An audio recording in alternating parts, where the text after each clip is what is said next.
Number 3 या गोविंद नगर। यहाँ दुकानें, भोजनालय और साइबर कैफे भी हैं। गोविंद नगर जंक्शन से दाहिनी तरफ मुड़कर 16 किलोमीटर दूरी पर द्वीप का दक्षिण पश्चिम नैऋत्य दिशा में है समुद्र तट नंबर 7 या राधानगर। यह इस द्वीप का सबसे मनमोहक स्थान है।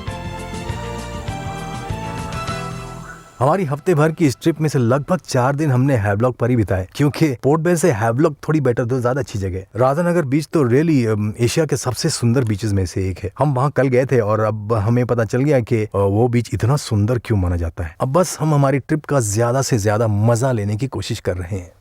लेकिन हम पहले चलेंगे समुद्र तट क्रम 5 या विजयनगर के सरकार द्वारा चालित डॉल्फिन रिसोर्ट्स की तरफ। समुद्र का मनोरम दृश्य, खूबसूरती के साथ बनाया गया लैंडस्केपिंग किया हुआ उद्यान, विविध प्रकार के कॉटेजेस और घरेलू खाने, छुट्टियां बिताने का इससे अच्छा तरीका और क्या हो सकता है। या डेक बेड पर लेटे लेटे समुद्र की लहरों का लुभावना संगीत सुनिए, या फिर बीच पर चलते हुए अपने पांव फिरोजी पानी में गीले करें। मुझे लगता है ये अद्भुत है। यहाँ का पानी, मौसम, पेड़, रेत, ये सब कुछ कितना सुंदर है। डॉल्फिन के अलावा विजयनगर और गोविंद नगर समुद्र तट पर और भी कई निजी रिसोर्ट्स हैं। वाइल्ड ऑर्किड में हमें बर्मी पद्धति की लकड़ी और ताड़ के पत्तों की बनावट दिखती है, तो कैफे डेल मार में डीलक्स टेंट, आइलैंड विनी के ट्रॉपिकल बीच कबानाज और एमरल्ड गेको के बांस से बने लॉजेस। पर्यटकों के लिए हैवलॉक में सुविधाओं और बढ़िया विकल्पों की कोई कमी नहीं है और दुनिया के किसी भी कोने से पर्यटन हमारे क्रेडिट कार्ड या गेटवे की मदद से भुगतान कर सकते हैं। हमारे पास कई गाड़ियां, कई बोट्स हैं जिनकी मदद से हम आपको इस द्वीप के लगभग सभी पर्यटन स्थलों की ओर ले जा सकते हैं। हमारे रिसोर्ट्स हैं, होटल हैं, टिकटिंग सुविधाएं और पर्यटन के लिए हमारे पास सारी सुविधाएं उपलब्ध हैं। लगभग सभी रेस्टोरेंट्स में बढ़िया रेस्टोरेंट्स हैं जिनकी मेनू में शामिल है स्वादिष्ट सी फूड। हमारा रेस्टोरेंट बार है। रेस्टोरेंट तो काफ़ी मशहूर है, द वाइल्ड ऑर्किड। अंडमान में बहुत सारे लोगों को इसके बारे में पता है। हमारे पास है अच्छे शेफ, बढ़िया तंदूर और साथ ही में है अलग अलग प्रकार का खाना। इटालियन है, थाई और कॉन्टिनेंटल डिशेस और स्वादिष्ट भारतीय करी तो है ही। अंडमान में पाए जाने वाली समुद्री मछली की कुल 1380 प्रजातियों में से लगभग 300 प्रजातियां खाने योग्य हैं। यानी कि मछली प्रेमी पर्यटकों के लिए तो यह जगह स्वर्ग से कम नहीं। रोज पकड़ी जाने वाली ताजा मछलियों में से आपके खाने के टेबल पर कौन सी मछली परोसी जाएगी, यह आप खुद चुन सकते हैं। और तीसरी प्रॉपर्टी तैयार हो रही है नील आइलैंड पर। हैवलॉक में करीबन 30 कमरे हैं जो विलास, लगून्स और शैली ऐसी 3 श्रेणियों में बटी हैं। 3000 से लेकर 5000 तक हम लगभग हर प्रकार के पर्यटकों की सेवा करते हैं।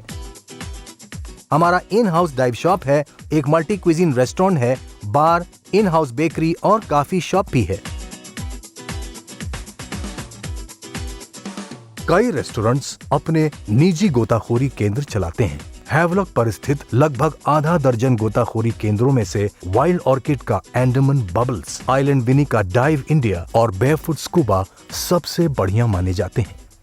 तो बेयरफुट स्कूबा में एक परिपूर्ण फुली फ्लेज्ड डाइव सेंटर है जहां पैडी कोर्सेज होते हैं। यहाँ का ये एकमात्र पैडी 5 स्टार IDC सेंटर केंद्र है। लोग पानी के अंदर का सुंदर दृश्य देखना चाहते हैं और हमें उन्हें वो दृश्य दिखाना पसंद है। हमारे पास विदेशी इंस्ट्रक्टर्स हैं, हमारे पास डाइव गाइड्स हैं, स्नॉर्कलिंग गाइड्स हैं और सब कुछ है। सिल्वर सैंड में आपको मिलेगा लैकर डाइव्स के अनुभवी गोताखोरों का मार्गदर्शन। एलिफेंट बीच ये हैवलॉक का सबसे लोकप्रिय स्नॉर्कलिंग और स्कूबा डाइविंग स्थान है। जेटी के पास से नाव में बैठकर आप केवल आधे घंटे में यहाँ पहुँच सकते हैं।